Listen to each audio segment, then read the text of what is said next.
The NiceHCK NX8. Let's talk about it. Now, this is a unit that I purchased myself. Let's go ahead and talk about this IEM. This is a single dynamic driver 6BA 1PZT IEM. It costs around $200 and it has pretty nice build quality and some great features. Let's get into it. The shell on this IEM is pretty nice. It's kind of small, so it's not super large. It's a little bit roundish shaped, and so there's not a lot of like breathability to it, but it's not too big in ear.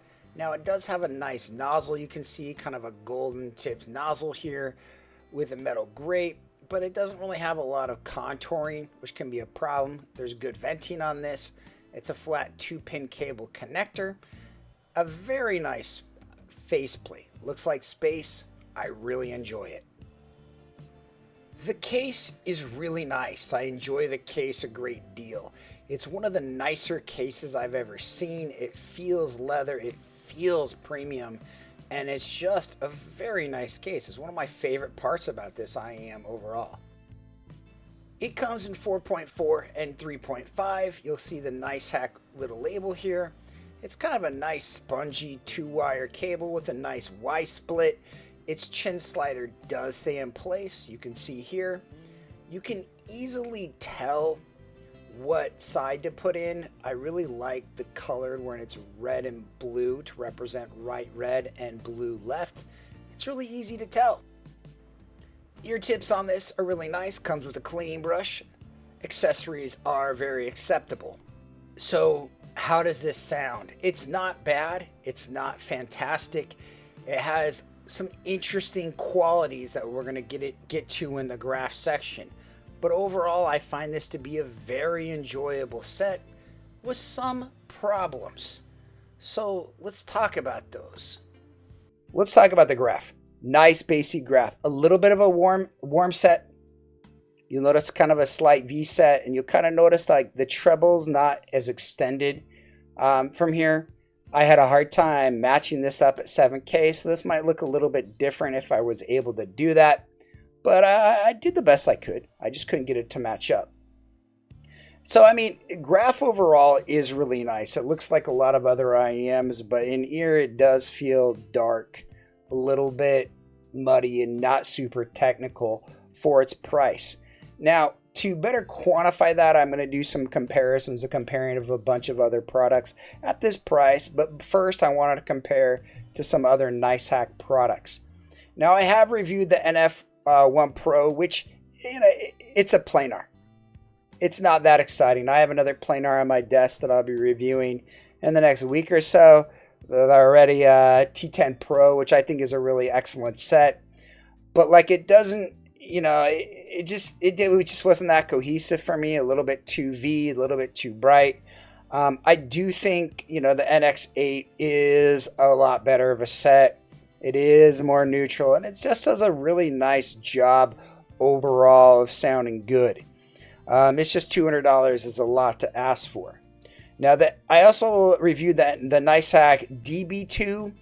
I like the DB2. It's a solid little set that's not perfect, but it's good. Like the NiceHCK DB2 has a lot of good things going on for it. Like, you know, it's a unique IEM in that space, but it wasn't really a flat neutral set. It wasn't something that sounded good on everything I wanted. Now we look at other things in this price range. Now the Deuce is around $240, but you can get it used for around $180, so it is a valid comparison in this market. Now, is the Deuce better? I think it is. Now the Deuce is a little bit less warmth and more kind of sub-bass rather than mid-bass. It has a really cohesive, flat feeling to it. It just sounds better in ear. It's cohesive. It does a good job. I mean, the NX8 has a lot of drivers, and I feel like sometimes that can make the tuning a little bit more of a challenge and kind of muddies up some things, like the technicalities, the detail, all that better in the Deuce. It just has better detail, sparkle, air, extension. I mean, everything. And it's about the same price. So to me, it's hard to recommend the NX8 when stuff like the Deuce exist. Another one that's fantastic, the KE4. I love the KE4. It's a fantastic set. It's one of the best IEMs that's out this year, and it really presents that JM1 style tuning for a very reasonable cost. I really think this style tuning works, and this is a fantastic set. And this is hard to recommend over the NiceHCK NX8. Although that NiceHCK NX8 does have a really good sub bass, and it feels bassy and thumpy, and it's good note weight, but it just isn't as cohesive and airy as the KE4. As we look at other sets, my personal favorite around this is the Awful Performer 7. I own 2 of these. I really like this set. I keep one at work just so I can listen to stuff. And, for me, the Performer 7, it does a lot of things well. It's a fantastic set. It's neutral. They look a lot the same on the graph. But in ear, the Performer 7 has this crispiness, almost like a crunchiness to the treble. It really hammers that detail out really well. I mean, bass-wise, they look about the same. But for me, I almost have to ignore graphs and say graphs are useless. And sometimes they kind of are. But in ear, the Performer 7 works for me much better. And I just think it's a better set overall. Another one we look at, the Odyssey. Now, the Odyssey is around 230. Has a really nice curve, really smooth. The Odyssey has some problems, but its tuning all the way up to like right around here, right around 10K is just so good. It's a really solid set, really smooth, really cohesive, really nice vocals. It really pops and just sounds airy and light, and I absolutely love it. It's also a good set. Other things we look at is even the Meyer CKLVX D62. This is a fun set. It has really fun popping in vocals. It's a little bit bassy, like just enough bass, but it just kind of pops and has this airy signature to it where it just vocals really kind of shine out, and it becomes something just a little bit beyond my preference and just a little bit more than I want. But it's airy, it's musical, it sounds great in ear, and it's right around that same price with a similar amount of drivers in it.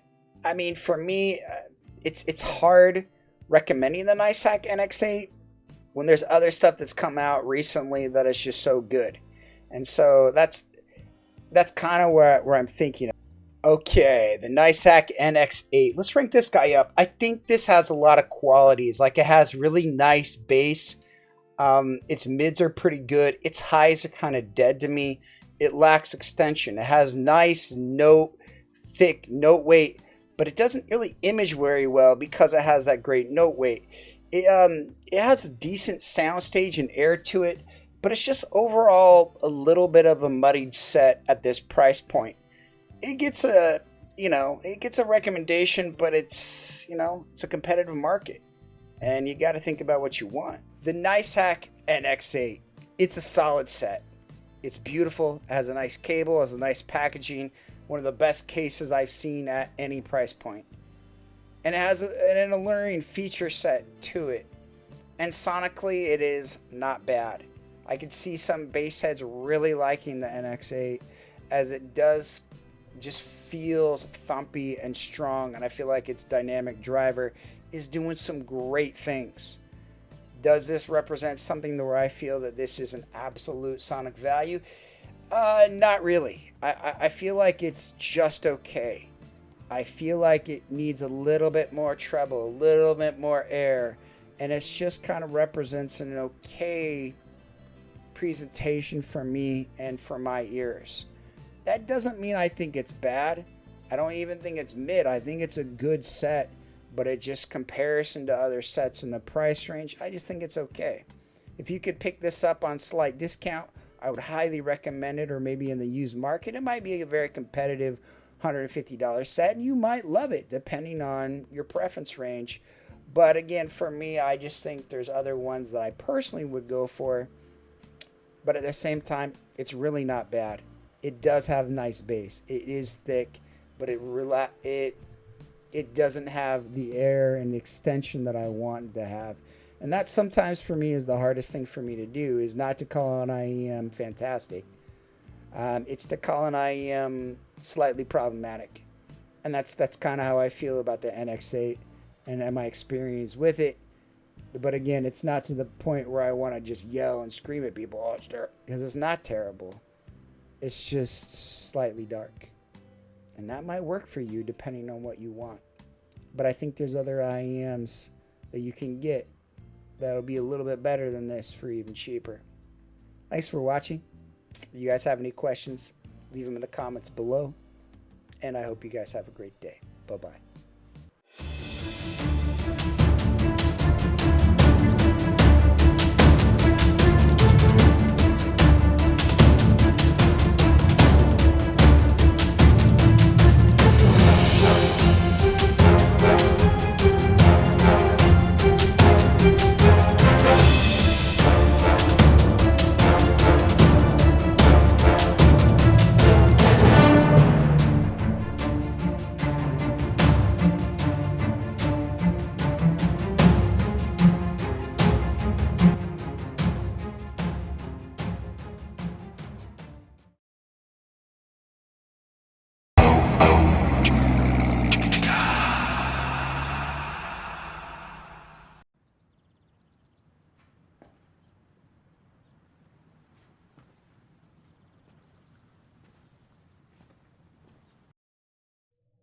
You're still here.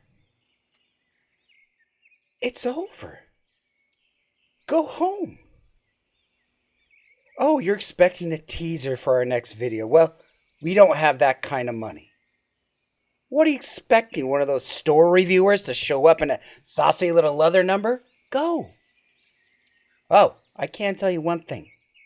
We are going to have a collab video. We have no idea what it's going to be. Probably Kryn, maybe Chris. Or Joyce. Don't deny it. She's got range. Go. Get out of here. Go. Go! Go. Go on with you!